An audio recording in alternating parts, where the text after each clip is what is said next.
Puji Tuhan, kita ketemu kembali untuk mendengarkan firman Tuhan. Tuhan Yesus itu baik bagi kita dalam segala keadaan, baik sehat maupun sakit, dalam keadaan situasi, dalam segala waktu. Tuhan Yesus itu sangat baik. Sebelum kita mendengarkan firman Tuhan, mari kita bersatu di dalam doa. Bapa yang baik, di dalam nama Yesus Kristus, kami bersyukur atas kebaikan-Mu dalam hidup kami. Saat ini Tuhan, kami mendengarkan firman-Mu melalui hamba-Mu.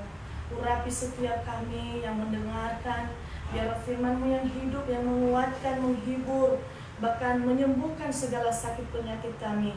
Di dalam nama Yesus Kristus. Haleluya. Amin.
Haleluya. Selamat bertemu lagi saudara-saudara. Dan petang hari ini kita akan membaca beberapa ayat firman Tuhan mengenai salib Tuhan. Salib di dalam Matius pasal 10 ayatnya yang ke-38 dia berbunyi demikian.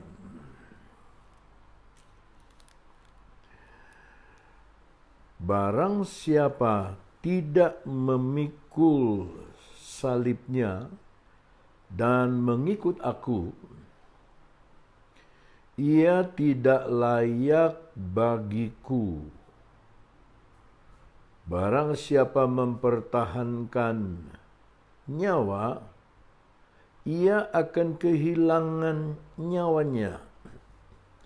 Dan barang siapa kehilangan nyawanya karena aku, ia akan memperolehnya. Saudara-saudara, salib bagi orang Kristen adalah sesuatu yang menjadi lambang penyangkalan diri, lambang penderitaan, bahkan lambang kekristenan itu sendiri. Ternyata sebelum Yesus disalib, dia sudah mengajarkan satu prinsip. Prinsip yang sangat sederhana, yaitu prinsip mengenai memikul salib. Ya. Barang siapa tidak memikul salib. Jadi kata salib ini bagi orang-orang Yahudi pada zaman penjajahan Romawi itu sesuatu yang sangat dimengerti, yaitu orang-orang yang bersalah, orang-orang para pemberontak, orang-orang penjahat, kalau mati disalib adalah mati yang paling menderita. Dia sendiri harus memikul salib di mana dia sendiri akan mati. Jadi ini menjadi prinsip kehidupan sehari-hari masyarakat di Timur Tengah di zaman Israel. Dan ketika Tuhan Yesus tiba-tiba mengajar, barang siapa tidak memikul salibnya dan mengikut aku, ia tidak layak bagiku. Salib dalam bahasa Yunaninya stauros. Ada salib yang berbentuk T, ada salib yang berbentuk X, ada salib yang berbentuk seperti yang kita tahu sekarang. Ya. Ternyata ini menjadi satu lambang, yaitu kalau dari pihak Tuhan,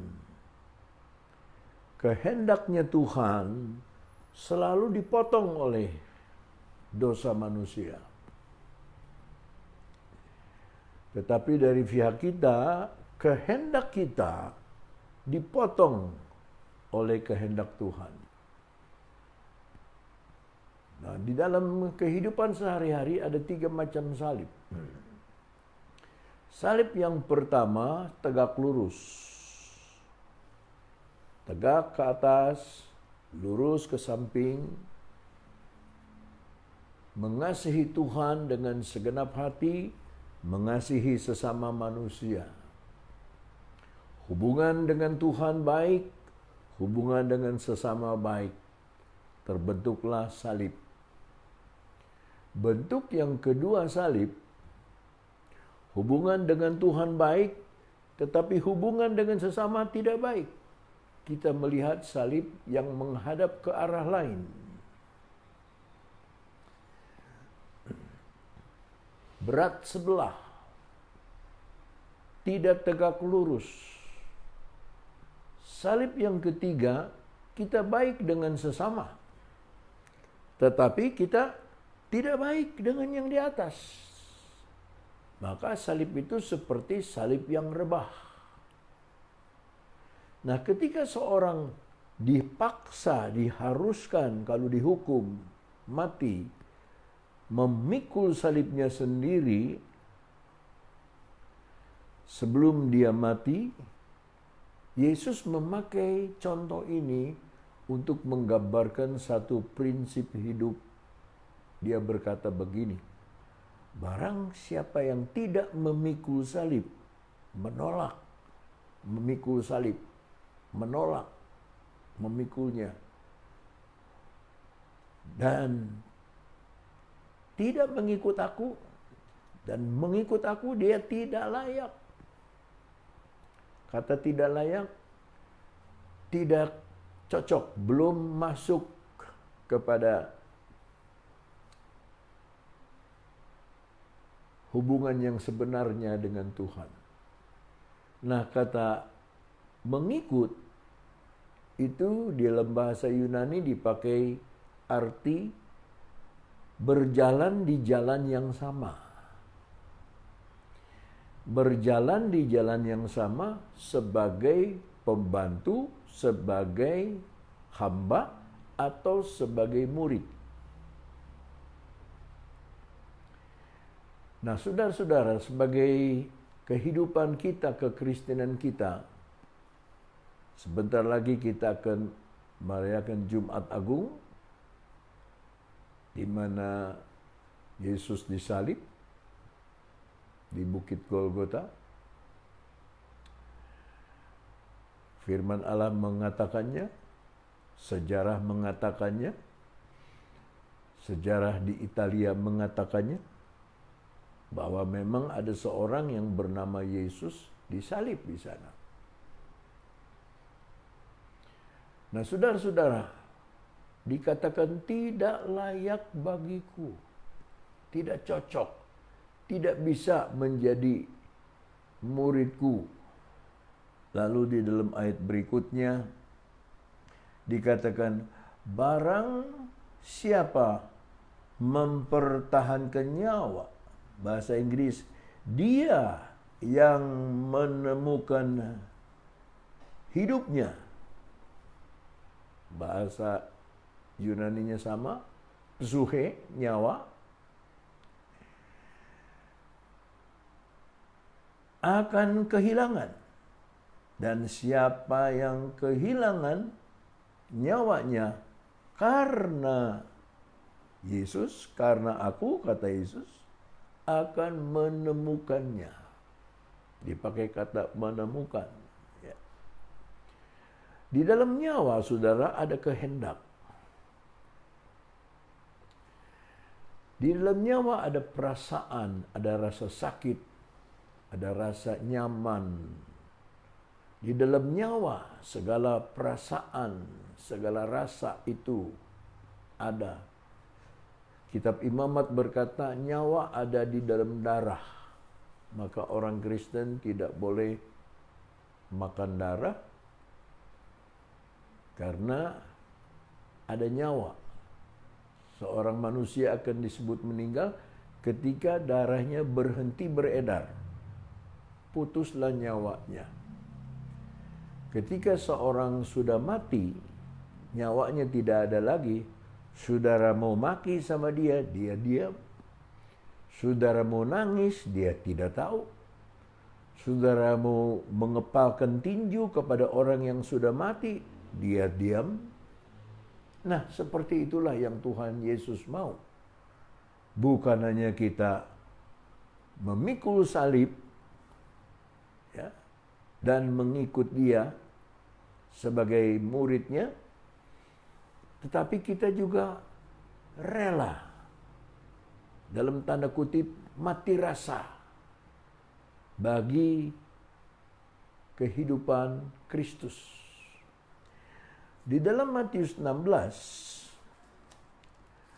ayatnya yang ke-21 mulai, Sejak waktu itu Yesus mulai menyatakan kepada murid-muridnya bahwa ia harus pergi ke Yerusalem dan menanggung banyak penderitaan dari pihak tua-tua, imam-imam kepala dan ahli-ahli Taurat, lalu dibunuh dan dibangkitkan pada hari ketiga. Tetapi Petrus menarik Yesus ke samping dan menegur. Dia katanya, "Tuhan, kiranya Allah menjauhkan hal itu. Hal itu sekali-kali tak akan menimpa engkau." Maka Yesus berpaling dan berkata kepada Petrus, "Enyahlah iblis, engkau satu batu sandungan bagiku, sebab engkau bukan memikirkan apa yang dipikirkan Allah, melainkan apa yang dipikirkan manusia." Ayat 24, lalu Yesus berkata kepada murid-muridnya, "Setiap orang yang mau mengikut aku, ia harus menyangkal dirinya, memikul salibnya, barulah mengikut aku." Kata harus itu tidak ada pilihan lain, saudara-saudara. Barang siapa mau menjadi pengikut Kristus, ia harus menyangkal dirinya. Sama seperti setiap bayi harus dikasih suntikan waktu bayi, waktu kecil, anti ini, anti ini, anti itu, anti itu. Demikian juga kita.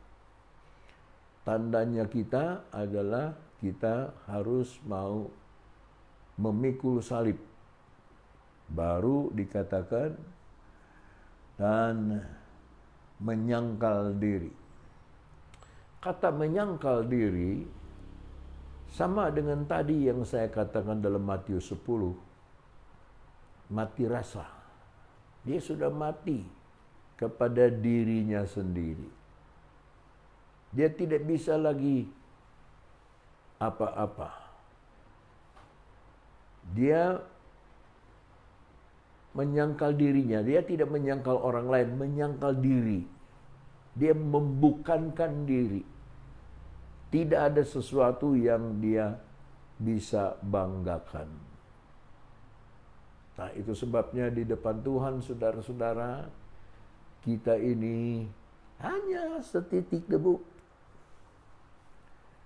dibandingkan dengan Allah yang menciptakan langit dan bumi. Ya. Jarak ke bintang saja berapa ribu tahun cahaya. Dan baru-baru ini ditemukan planet baru. Yang biasa kita tahu ada 9 planet, tetapi ditemukan lagi ada planet baru. Saudara-saudara, setiap tumbuh-tumbuhan yang tumbuh, itu daunnya itu menghadap ke matahari. Karena matahari itu pemberi hidup. Ya, rumput, apapun saja, selalu menghadap ke matahari. Dan ini ahli ilmu hayat, ilmu tumbuh-tumbuhan tahu menerangkan itu. Kita tahu, tapi kita tidak punya pengetahuan untuk menerangkannya. Tetapi ahli tumbuh-tumbuhan bisa menerangkan itu kepada kita. Tetapi akhirnya, ujung-ujungnya hanya menunjuk semua kepada Dia, pencipta langit dan bumi. Dari mana ilmu pengetahuan manusia? Dari Dia. Dari mana kekayaan? Dari Dia. Semuanya dari Tuhan. Semuanya dari Yang Maha Kuasa. Nah, ini tidak disukai oleh daging.